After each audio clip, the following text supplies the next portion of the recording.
What do you think of his performance today? He wore Herzl, man, and that's nothing that's not. I don't say that lightly. Yeah, he wore it. You could see Herzl, you could hear Herzl, and you could feel what Herzl was feeling, and that was such a great contribution to the work, because it would have been completely different if your role hadn't been played like that. Thank you. Thank you. How historically accurate is the portrayal? I did all my research. I stand by pretty much everything. I mean, of course, when you're going to do a work in 35 minutes, you're going to describe a life, you have to pick and choose. But I didn't, all the things that he said were from his diaries or from somebody else's accounts. I used his diaries, okay? I used the diaries and I used other sources of the time. So when he's saying these ideas about the flag will have seven stars and we have to avoid a cater of politicians, and that's in his diaries. He wrote it down. So I wanted to do something historically accurate. Why is the history of Zionism so essential in our times now? Well, the problem is, I think, unfortunately, anti-Semitism has morphed into anti-Zionism. I feel that we have lost track of our history. As I'm Jewish, and as a Jewish person, I feel we have lost track of it. You know, we have to go back and see, okay, so why did this happen? I had to go to the Middle Ages and showed people, hey, you remember this Inquisition thing? You remember this? I mean, this isn't new. You know, It's not new. no, this is old. But some people don't know it anymore. We don't have that education. And I said, okay, I'm going to do this. I did first my Moses, to my biblical thing, and then I did this. I said, I have to tell this story. I have to. Our college kids are getting bombarded with propaganda, and they don't have enough knowledge to counter it. They don't know it. And then I'm from Mexico. I went to a Jewish school in Mexico, Jewish day school. 95% of Jewish kids in Mexico go to Jewish day schools. And I had 2 hours daily of Hebrew and Jewish studies for 12 years until I finished 12th grade. And yet, even with that, when I did the research for this, I found that a lot of stuff I didn't know. And then I started thinking, so what about the guys here that go to Hebrew school for a couple of years, do a bar mitzvah, and then go on their lives? They don't know anything. And then I say, the problem we have is ignorance. You know, we have to tackle ignorance. It's the demagogue, the dictator, anybody that wants to manipulate people will foster ignorance. And I said, okay, so I'm going to do the research, I'm going to write it down, and I'm going to show it, how I feel it. And, you know, my daughters are next generation. They said, but are you showing the other side too? And I said, no, I'm not showing any other side. What other side is there to history? They are connected sometimes with groups that are pro-Palestinian. I really would love to have our ideals. The ideals of Herzl were not to have this fight constantly. The idea was to live in brotherhood, in friendship, and develop the place together, you know. But I have to show it to them. They say, you know, our ideal was never to oppress anybody or it's not our thing. You know, we don't come from that. So I didn't show that. I went from Middle Ages to 1948, and that's it, you know. This style of oratory is more typical in Christianity and Catholicism. Is that right? Well, of course, the singing style of. Just a note about oratorio and opera. They are the same kind of thing, but the oratorio doesn't have staging and the opera does. One developed in Italy, the other developed in England. The oratorio is developed in England. But the singing, like for example, the first movement in Europa, the men are singing in Gregorian chant. This was developed by monks. This was the style of, this music was written down in monasteries, 12th century, 13th century. They all sang the same line. It wasn't like that came later. And so yes, it was very much a Christian invention. What we have is our cantors. right? We have our trope, we have our thing. We do have, but the cantorial and choral thing was, yes, a Christian development. So, in this time where the history, the true history of Israel and Zionism is so much in flux, would you suggest this to mainstream opera venues to present to a Christian audience? Yeah. I would present it in a church, and that was my idea. You know, let's put our history on record. I want our history said the way I feel it. I have a strong feeling for Israel. I have a lot of friends that have gone to live there. I love the country.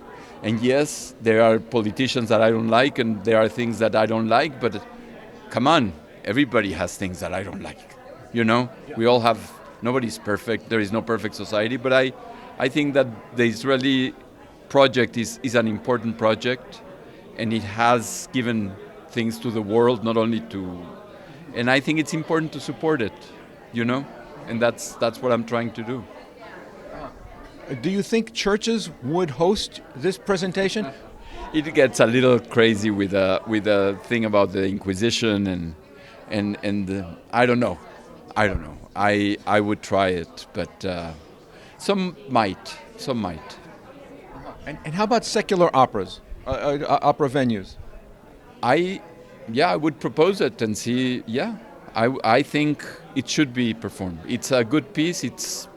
It's an hour long. It's the right length, and it's also good music. I think it has elements of 20th century music, atonal music in the fourth movement, and you have bitonal music in the fifth movement, and you have all these elements of new music, and still maintain a melodic element and an accessible element to it.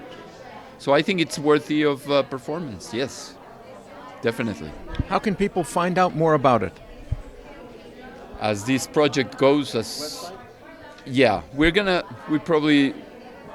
had a professional recording done of this and video, and then we want to do a fundraising show in about a month for the choir with this recording and interviews and then. But if people want to contact you about seeing it or staging it, just Sergio Barer you Google me. Yeah. Sergio Barer. I have a YouTube channel, sergiobarer.net, sergiobarer.com. Website. That's my website. Those are my two websites. And you Google me in Sergio Barer, and that's the first thing that comes up. I'm not hard to find. I try to make myself easy to find. Believe me. I would love to have, and I love to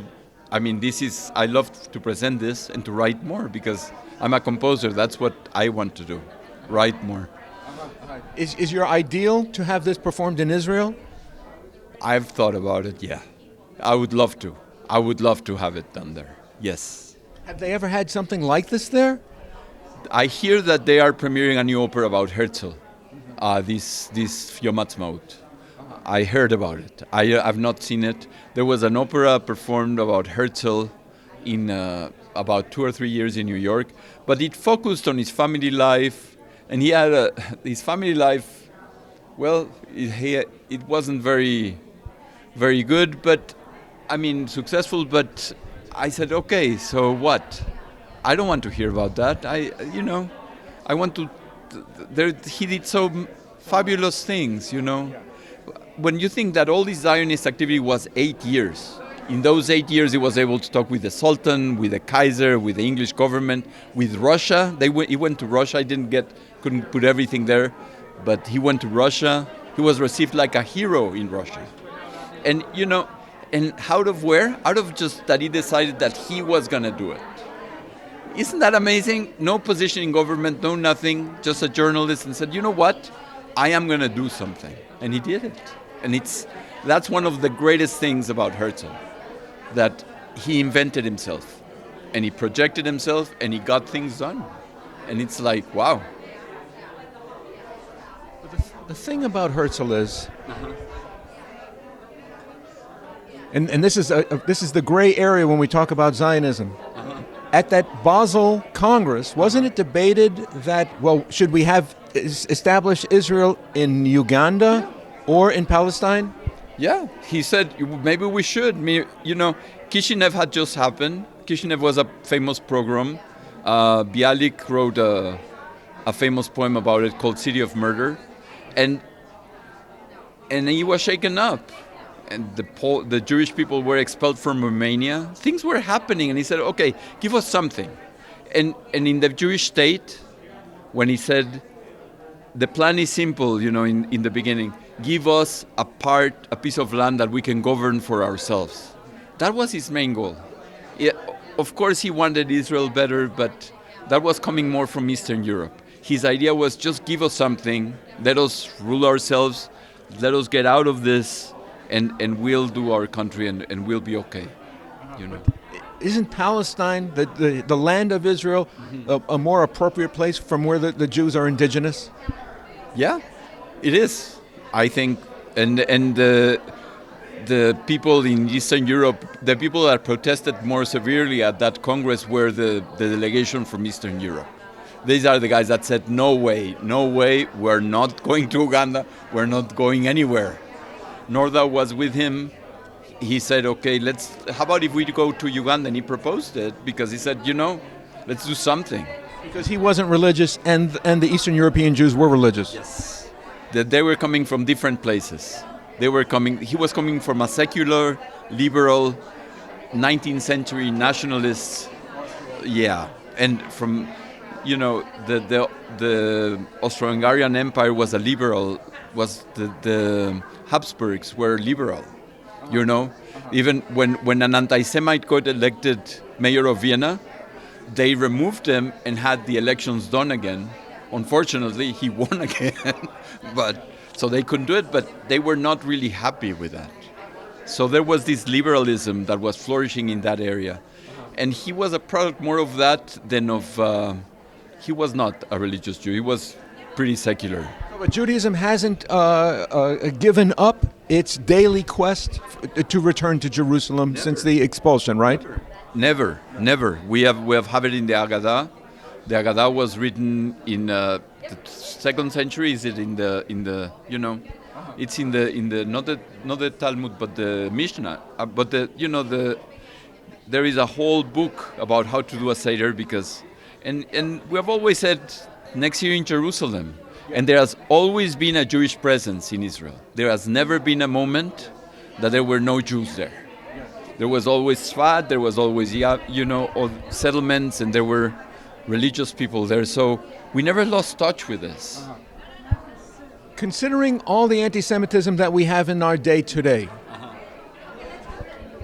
do you think Herzl was right? Do you think Jabotinsky was right in that Jews may never be left in any generation, never be left unaccosted, harangued, and unhated? That only Israel is the solution for the diaspora. What do you think about that? Well, I hope that they're wrong, but I think that in life, when you see that something gets resisted very much, it doesn't go away.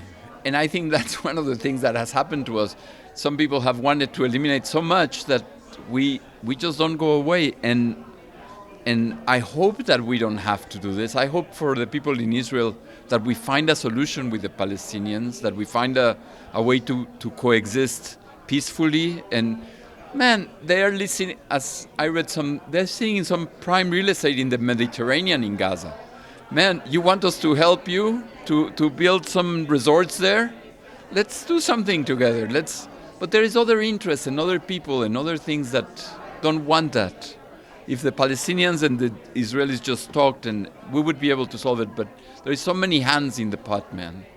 So many interests are being served that are not the Palestinians and are not the Israelis so it's but my sincere hope is that we can overcome that sometime.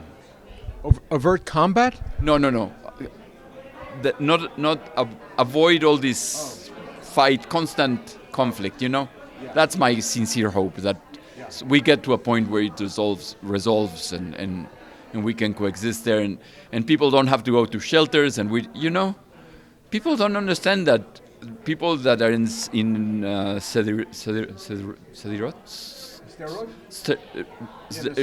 south, that they have their lives in shelters, in bomb shelters, and that's not publicized, but they are, and I don't want.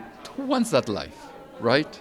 But they are there because they're not going to catch us again without a rifle in our hands, like they did in Germany and stuff. I'm sorry, it's not happening. So we have to fight if we have to, but we are always looking forward to coexisting with these people, and that's what I try to convey also. Thank you. Very good. Okay. Thank you very much.